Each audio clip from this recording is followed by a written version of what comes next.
हमारे व्यस्त जीवन में ईश्वर की आवाज़। ईश्वर के बारे में हम जो कुछ भी कहें वह अधूरा है। विज्ञान के अनुसार ईश्वर ज्ञात और अज्ञात है। धर्म के अनुसार ईश्वर ज्ञात है, कुछ जाना गया है, कुछ अज्ञात है, अभी नहीं जाना गया है। और धर्म के बारे में कुछ चीज़ हमेशा अज्ञेय है, कुछ चीज़ हमेशा रहस्य बना रहेगा। हम मिट जाएंगे तभी हम जान पाएंगे। प्रभु में मिट जाना वही असली प्रेम है। इसलिए ईश्वर बहुरूपीय है, पिता, पुत्र और पवित्र आत्मा।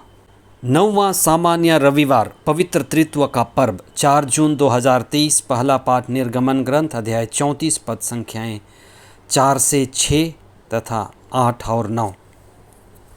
दूसरा पाठ कुरिन्थियों के नाम संत पौलुस का पहला पत्र अध्याय 13 पद संख्याएं 11 से 13 तक। और संत यूहन्ना का सुसमाचार अध्याय 3 पद संख्याएं 16 से 18 तक। बड़े बुजुर्ग कहा करते थे कि कुत्ते या बिल्ली को जब वे खाना खा रहे हों कभी ना छेड़ें। खाते समय उन्हें छेड़ा जाएगा तो वे आक्रामक हो जाते हैं। जब हम छोटे होते हैं और खाना खाते वक्त कई माताएं अपने बच्चों को छेड़ती हैं, सिखाती हैं क्रूस का चिन्ह बनाने के लिए।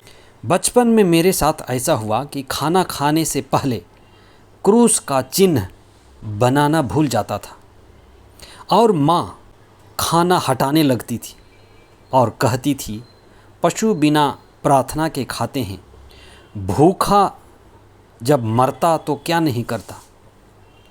आज समझ में आता है कि क्रूस के चिन्ह का कितना गहरा अर्थ है। ये बड़ा रहस्य है। हर शुभ काम करने के पहले हम क्रूस का चिन्ह बनाते हैं। काम खत्म करने के बाद भी क्रूस का चिन्ह बनाते हैं। पिता, पुत्र और पवित्र आत्मा ईश्वर की याद करते हैं। क्रूस का चिन्ह एक बड़ा प्रतीक है और ईश्वरीय प्रेम के पूर्णता का प्रतीक है। इसलिए सारा मुक्ति विधान सृष्टि से पवित्र आत्मा के आगमन पेंतेकोस्त तक इसकी झलक मिलती है कि ईश्वर बहुरूपीय है। पेंतेकोस्त के बाद के रविवार को पवित्र त्रित्व का महापर्व मनाया जाता है। अगर ईश्वर खुद को प्रकट ना करे तो हम ईश्वर को कभी नहीं जान पाएंगे। जो ईश्वर के बारे में हमने जाना है उसे हम ज्ञात कहते हैं, जो जाना गया है। कुछ तो ज्ञात है, कुछ प्रकट हुआ है, इसी को हम प्रकाशना कहते हैं। और यह प्रकाशना ईश्वर के स्वभाव को, ईश्वर के ऐश्वर्य को, महिमा को, उनकी दयालुता, प्रेम, करुणा, क्षमा और श्रद्धा को प्रकट करता है। धर्मशास्त्र कहती है कि ईश्वर इब्राहिम का ईश्वर है, इसहाक और याकूब का ईश्वर है, जीवितों और मृतकों का ईश्वर है। मूसा ने आज के पहले पाठ में उसी पिता ईश्वर की महिमा और अनुकंपा का वर्णन किया है। आज का सुसमाचार पिता ईश्वर के प्रेमी स्वभाव का एक झलक देता है कि पिता ने अपने प्रिय पुत्र ईसा को इस संसार में मुक्ति देने के लिए अर्पित कर दिया। ईसा का क्रूस बलिदान हमें मुक्ति, हमारे पापों से क्षमा और हमारे अनंत जीवन में प्रवेश करने के लिए आशीष और कृपा का मार्ग खोल देते हैं। ईश्वर चाहता है कि हम ईसा की शिक्षा और उनके जीवन के द्वारा अनंत मुक्ति का अनुभव करें, ईश्वरीय जीवन के सहभागी बने। ईसा हमारी सहायता के लिए पवित्र आत्मा को प्रदान किए। इसलिए पवित्र आत्मा हमारा सदा सहायक है। माता पिता कुछ समय रहते हैं, भाई बंधु रिश्तेदार कुछ समय रहते हैं, लेकिन पवित्र आत्मा सदा हमारे साथ रहता है।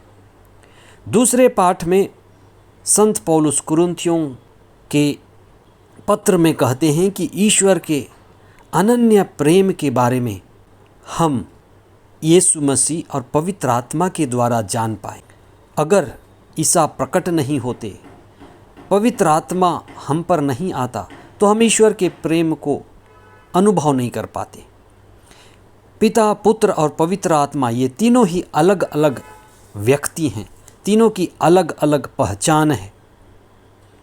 इन तीनों का अलग अलग स्वभाव है, लेकिन वे परस्पर एक हैं। उनके कार्य भी अलग अलग हैं। पिता द्वारा सृष्टि होती है, पुत्र के द्वारा मुक्ति का अनुभव मिलता है और पवित्र आत्मा के द्वारा पवित्रीकरण और अभिषेक हमें प्राप्त होता है। आइए हम ईश्वर के महान मुक्ति कार्य के लिए धन्यवाद दें। पिता ईश्वर जो सारी सृष्टि के सृष्टिकर्ता हैं, रचयिता हैं, उनके द्वारा ईश्वर की महिमा प्रकट होती है। प्रभु यीशु के द्वारा इस संसार के मुक्ति के अनुभव को हम जी पाते हैं और पवित्र आत्मा के द्वारा हम अनंत मुक्ति का अनुभव करते हैं और खुद को, अपने स्वभाव को, आत्मा स्वभाव को समझ पाते हैं। हम यही प्रार्थना करें कि पिता और पुत्र और पवित्र आत्मा जो एक ईश्वर है, अलग अलग कार्य करते हैं, उनमें हम एकता, सामंजस्य और परस्पर प्रेम और अनंत जीवन का अनुभव करें। और जैसे पिता, पुत्र और पवित्र आत्मा एक हैं, वैसे ही हम जहाँ कहीं भी रहें, परिवार में, संस्था में, समुदायों में, हर जगह एकता के लिए प्रार्थना करें। अनेकता में एकता के लिए प्रार्थना करें और उसी को बढ़ावा दें। पवित्र त्रित्व ईश्वर हमें अपने आशीष और कृपादानों से भरे। आमीन।